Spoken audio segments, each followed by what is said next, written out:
श्री विद्याय नमः। तुला राशि वालों के लिए सितंबर का महीना कैसा रहेगा, कौन कौन से बड़े परिवर्तन हैं इस महीने और क्या क्या होने वाला है इस सितंबर के महीने में, क्या परिवर्तन है, इन सभी विषयों पर चर्चा करेंगे। नवग्रह आपके लिए क्या लेकर के आए, आपका स्वास्थ्य, पढ़ाई, प्रेम प्यार, वैवाहिक जीवन, भाग्य, करियर, आपके शत्रु, आपके ऋण आदि सभी विषयों पर विशेष चर्चा होगी। मित्रों, तुला राशि वालों के लिए ग्रहों की जो स्थिति है वह जब सितंबर का महीना प्रारंभ होगा, केतु आपके लगन में रहेंगे, शनि पंचम भाव में रहेंगे प्रेम प्यार के घर में, चंद्रमा छठे भाव में रोग रिपु ऋण के घर में, गुरु राहु सप्तम में आपके विभाग के घर में, पार्टनरशिप के घर में, शुक्र आपके करियर में रहेंगे और सूर्य और बुध आपके लाभ स्थान में रहेंगे। एकादश स्थान में मंगल की स्थिति 12वें घर में बनी हुई है। ये सब कुछ ग्रहों की स्थिति, केवल इस महीने सूर्य का परिवर्तन होगा, कोई और परिवर्तन विशेष रूप से नहीं दिखाई दे रहा है।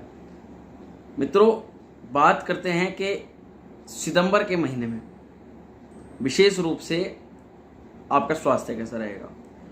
स्वास्थ्य यानी कि फर्स्ट हाउस के मालिक बनते हैं शुक्र महाराज, जो कि है चतुर्थ भाव में, और लगन में केतु की स्थिति है। स्वास्थ्य आपका ठीक रहने वाला है, कोई बड़ी समस्या नहीं दिखाई दे रही, परंतु फिर भी केतु की स्थिति आपके लगन में आपकी राशि पर है।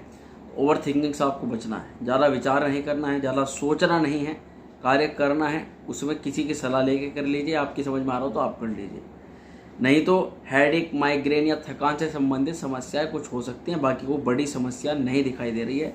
स्वास्थ्य आपका ठीक रहेगा। दूसरा है आपकी पढ़ाई कैसी रहेगी, जो छात्र हैं उनके लिए कैसा रहेगा ये महीना।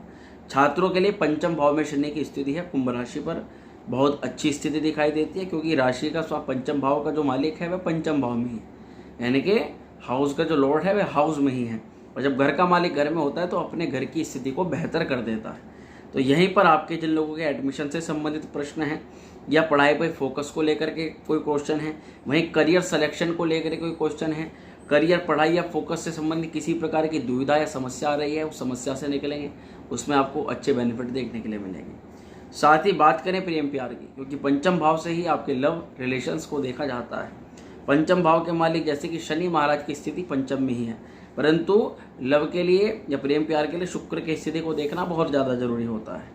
अब यहाँ पर पंचम भाव में शनि की जो स्थिति है वह हर एक विपरीत परिस्थिति से आपको बाहर निकालेगी, परंतु यहीं पर बात करें आपके पार्टनर में थोड़ी सी जिद देखी जा सकती है, अकड़ देखी जा सकती है, मूड स्विंग भी देखा जा सकता है। बार बार सब कुछ अच्छा करते हुए भी पार्टनर के मूड में परिवर्तन हो रहा है, ये चीज़ आप देख सकते हैं। हालांकि आप उनकी जो फीलिंग्स है वह आपके लिए बिल्कुल भी गलत नहीं है, आपके लिए उनकी फीलिंग्स आपके प्रति पूरी बढ़ी हुई रहेंगी, वह आपको किसी भी हद तक नहीं छोड़ेंगे, ये भी चीज़ दिखाई देती, क्योंकि शनि देखिए पंचम का मालिक है, पंचम में ही है।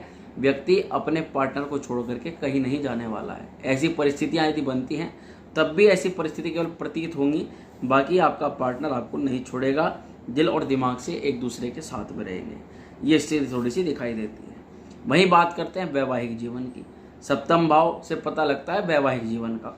सप्तम भाव के मालिक मंगल 12वें घर में है और गुरु राहु का जो प्रभाव है सप्तम भाव पर है। हालांकि राहु का प्रभाव काफ़ी हद तक कम रहेगा, परंतु फिर भी कई चीज़ों में सावधानी बरतने की जरूरत पड़ेगी तुला राशि के जातकों को। वैवाहिक जीवन में थोड़ी सी खराब बात जो वह है कि मंगल आपके 12वें घर में चले गए, और 12वें घर में जाना 1, 4, 7, 8, 12 भाव में मंगल दुष्प्रभाव देते हैं जातकों को। ऐसे में पार्टनर का स्वास्थ्य खराब होना, आपस में किसी बात को लेकर के मिसअंडरस्टैंडिंग पैदा हो जाना, या फिर भ्रम की स्थिति हो जाना, भ्रम की स्थिति उत्पन्न होने के कारण से एक दूसरे पर शक की भावना उत्पन्न होना, इसके कारण से एक दूसरे से इरिटेशन, एक दूसरे से ये प्रतीत होना कि यार इसने तो मेरी ज़िंदगी समाप्त कर दी, ख़त्म कर दी। कुछ भी समझाने का प्रयास करो नहीं समझते हैं, कुछ ऐसी भावना, इरिटेशन, एक दूसरे से फ्रस्ट्रेशन हो सकती है। वहीं इन सभी चीज़ों को लेकर के लड़ाई झगड़े से बहुत ज़्यादा दूरी बनाने की आपको आवश्यकता है। किसी भी प्रकार से विवाद होने पर शांत रहिएगा और अपनी गलती मान लीजिएगा, उसमें सबसे अच्छा वही चीज़ रहेगी। ये 40 दिन आप काट लीजिए, कोई बड़ी समस्या उस दौरान लड़ाई झगड़ा नहीं होना चाहिए। वहीं बात करते हैं आपके भाग्य की, तो भाग्य का मालिक बुध की स्थिति एकादश भाव में है। बुध की स्थिति आपके लिए बहुत ज़बरदस्त है, बहुत अच्छी है, बहुत लाभकारी है। बुध की स्थिति आपको 95% तक लाभ प्रदान करती है भाग्य के मालिक में, भाग्य से संबंधित चीज़ों में। जहाँ पर आपको भाग्य की सपोर्ट की आवश्यकता हो, भाग्य आपकी सपोर्ट में हर समय खड़ा है, क्योंकि बुध की स्थिति लाभ स्थान पर है। ऐसे में जिस समय जिस चीज़ की आवश्यकता हो यथास्थिति आपको प्राप्त होने के पूरे पूरे योग दिखाई दे रहे हैं। अब ऐसे में एक प्रश्न बनता है कि क्या हम शेयर मार्केट में निवेश कर सकते हैं या क्या हम स्टॉक मार्केट में निवेश कर सकते हैं, किसी प्रकार का बड़ा इन्वेस्टमेंट कर सकते हैं, कहीं मीटिंग्स के लिए जा सकते हैं, मीटिंग्स को सोशल गैदरिंग में जा सकते हैं, मीटिंग्स को कर सकते हैं, पार्टनरशिप कर सकते हैं, क्या कोई इन्वेस्टमेंट या कोई खरीदारी कर सकते हैं। तो विशेष रूप से ग्रहों की स्थिति यदि आपकी कुंडली के अंदर भी अच्छी है तो यहाँ गोचर में जो बुध आपके लाभ स्थान पर गए हुए हैं आप निश्चित तौर पर ये सभी कार्य कर सकते हैं। इसमें आपको निश्चित परिणाम और लाभ देखने के लिए मिलते हैं। परंतु फिर भी कोई बड़ा इन्वेस्टमेंट करने से पूर्व अपनी जन्म पत्रिका में, क्योंकि ये केवल राशि के अकॉर्डिंग होता है, लगन के अकॉर्डिंग ग्रहों की स्थिति कुछ और भी हो सकती है आपके, तो वह आपकी महादशा अंतरदशा क्या है और यहाँ पर बुध की तो दिशा अच्छी दिखाई दे रही है, परंतु लग्न कुंडली में बुध की दशा अच्छी है नहीं है वो कुंडली देखने के बाद में पता लगती है। उसके लिए जन्म पत्रिका परामर्श करवाना आवश्यक रहता है।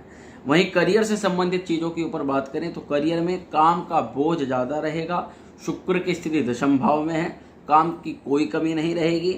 आप अपने काम को भली भांति अच्छे प्रकार से करेंगे, आपका कार्य सक्सेस भी होगा। नए कार्य के प्रारंभ होने की शुरुआत होने के योग भी प्रबल दिखाई दे रहे हैं। थोड़ा सा शत्रुओं से सावधान रहने की आवश्यकता रहेगी इस महीने, क्योंकि आपके सप्तम भाव के मालिक मंगल महाराज 12वें घर पर हैं और मंगल की जो दृष्टि है वह आपके छठे घर पर पड़ रही है। ऐसे में कहीं ना कहीं शत्रु आपके ऊपर षड्यंत्र रचने की, आपके ऊपर किसी प्रकार का एलिगेशन लगाने की, पीछे आपके आगे तो आपकी बड़ाई करेगी और पीछे आपकी बुराई करने के पूरे प्रबल योग दिखाई दे रहे हैं। मक्खन लगाने वालों से तो विशेष रूप से आपको सावधान रहना है। जो लोग बटरिंग का कार्य करते हैं वही लोग जो है आपके लिए आपका बुरा भी करने के पूरे पूरे योग बना रहे हैं, इसका विशेष रूप से ध्यान रखना है। मंगल की क्रूर दृष्टि आपके छठे घर पर पड़ रही है। वहीं लोन ऋण रोग से संबंधित चीज़ें और परेशानियां जो हैं आपके साथ जो बनी हुई हैं उनमें कुछ ना कुछ कमी देखने के लिए मिलेगी। इसके अलावा मानसिक अशांति जो कि आपकी ऋण से संबंधित बनी हुई है उसमें भी आपको कुछ ना कुछ बेनिफिट देखने के लिए मिलेगा। जबकि जॉब और नौकरी वालों की बात करें तो जॉब लेस लोगों को नई नौकरी की प्राप्ति के योग दिखाई दे रहे हैं। दशम भाव पर शुक्र का प्रभाव मनचाही नौकरी व्यक्ति को प्रदान करने के ऐसे प्रबल योग बन जाते हैं। यहीं पर करियर में तारीफ भी हो सकती है, कार्य में उन्नति हो सकती है, अपने कार्य को बढ़ा सकते हैं, प्रमोशन के भी प्रबल योग दिखाई दे रहे हैं।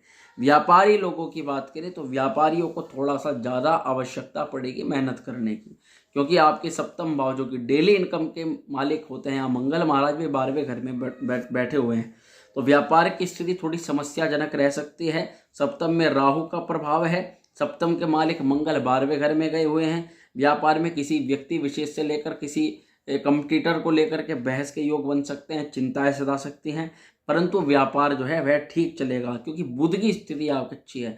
व्यापार का जो मुख्य कारक बुध होता है वह लाभ स्थान में, यानी कि किसी भी विपरीत स्थिति से आप बाहर निकल जाएंगे। चिंताएं थोड़ी सी व्यापार को लेकर के रह सकती है। वहीं बात करते हैं इस पूरी अवधि को विशेष और बेहतर बनाने के लिए क्या उपाय आपको करने चाहिए। 2 ग्रहों के विशेष मंत्र जाप आपको करने चाहिए, तो शुक्र के और एक गुरु के। शुक्र का ओम द्राम द्रीम द्रोम से शुक्राय नमः शुक्रवार को 108 बार जाप करें। वहीं बृहस्पतिवार को गुरु के बीज मंत्र का जाप करें, ओम ग्राम ग्रीम ग्रोम से गुरुवे नमः। विशेष रूप से हम ये कामना करते हैं कि तुला राशि वाले सभी जातक स्वस्थ रहें, निरोगी रहें, आपकी सभी समस्याएं समाप्त हो। मां श्री विद्या आप सभी का कल्याण करें। ओम श्री विद्याय नमः।